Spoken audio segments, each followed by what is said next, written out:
Bismillahirrahmanirrahim. Assalamualaikum warahmatullahi wabarakatuh. Alhamdulillahilladzi arsala rasulahu bil huda wa dinil haqq liyudhhirahu 'ala dini kullihi wa kafa billahi syahida. Asyhadu an la ilaha illallah wahdahu la syarikalah wa asyhadu anna Muhammadan abduhu wa rasuluh. Allahumma shalli ala Muhammadin wa ala alihi wa ashabihi ajma'in. Amma ba'd. Qala Allah ta'ala fi kitabihil karim. A'udzu billahi minasy syaithanir rajim. Bismillahirrahmanirrahim. Ya ayyuhalladzina amanu qu anfusakum wa ahlikum nara. Shadaqallahul azim.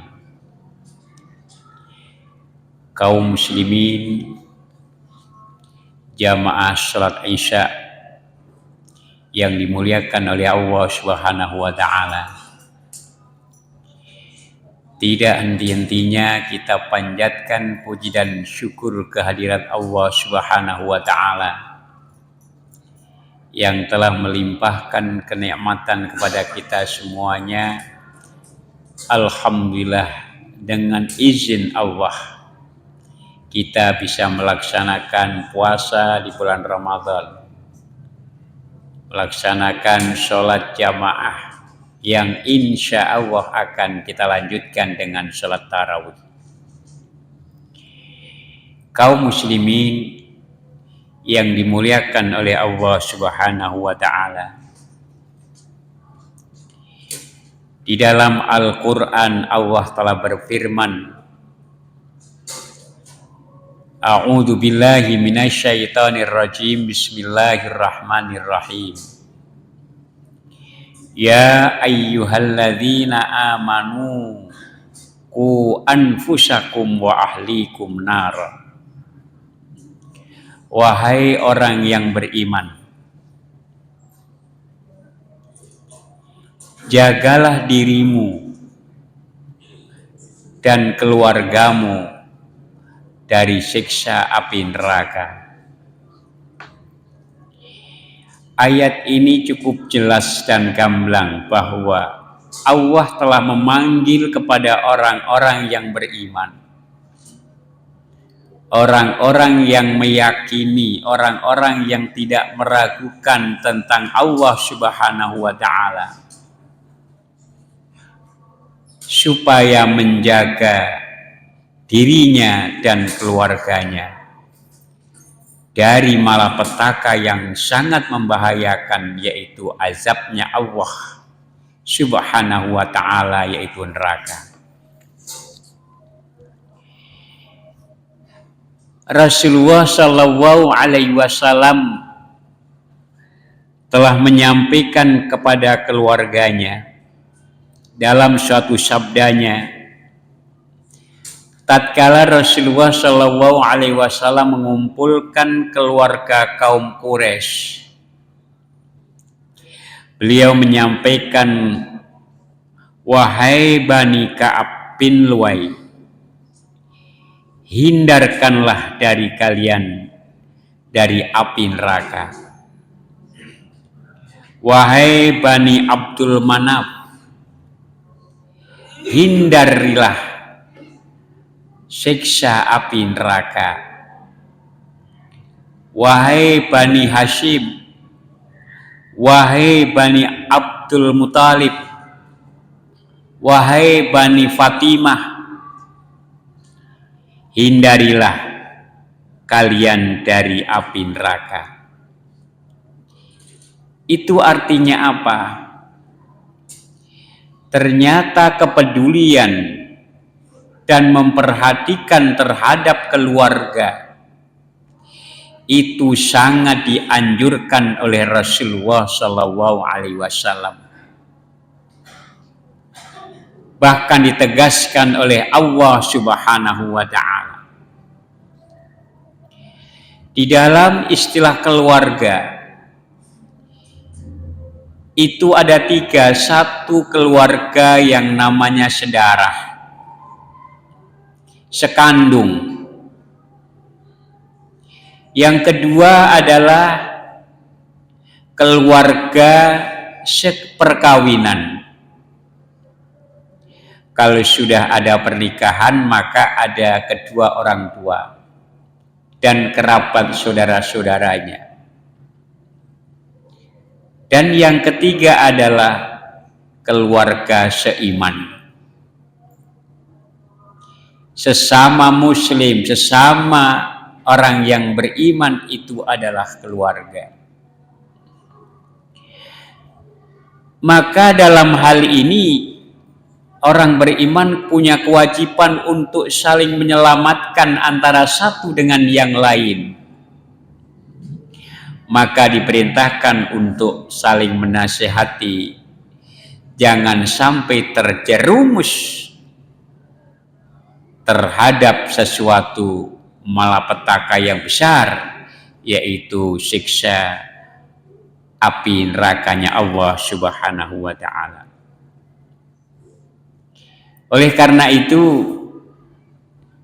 kewajiban untuk menyelamatkan keluarga, apalagi keluarga sekandung, itu adalah satu kewajiban yang harus dilakukan sebagai seorang mukmin. Jamaah sekalian yang dimuliakan oleh Allah Subhanahu wa ta'ala, di dalam keterangan dari Rasulullah Shallallahu Alaihi Wasallam bahwa orang yang ahli neraka itu ada 5 golongan. Yang pertama adalah orang yang ahli neraka itu orang yang lemah, yang tidak peduli terhadap sesama, sehingga dalam diri seorang itu hanya mementingkan dirinya sendiri dan selalu berbuat kemaksiatan, sehingga ia tidak berusaha untuk melakukan amal kebaikan. Hidupnya itu hanya mementingkan perutnya sendiri dan mementingkan kemaluannya. Nafsu keinginan dirinya sangat besar, sehingga lemah untuk peduli terhadap sesama manusia. Kemudian yang kedua, hadirin sekalian yang dimuliakan oleh Allah Subhanahu wa ta'ala, yaitu para pengkhianat yang merusak persatuan dan penyebab gagalnya perjuangan Islam. Apabila ada satu kelompok, ada satu orang yang mengkhianati, itu akan menggagalkan satu perjuangan dan memporak-porandakan satu perjuangan. Karena apa? Mereka telah berpecah belah sehingga persatuan umat tidak ada. Oleh karena itu, orang yang pengkhianat seperti ini adalah orang-orang yang akan menjadi penghuni nerakanya Allah Subhanahu wa ta'ala. Kemudian yang ketiga adalah para penipu yang kerjanya hanya memperdaya orang lain, keluarga, terutama terhadap hartanya.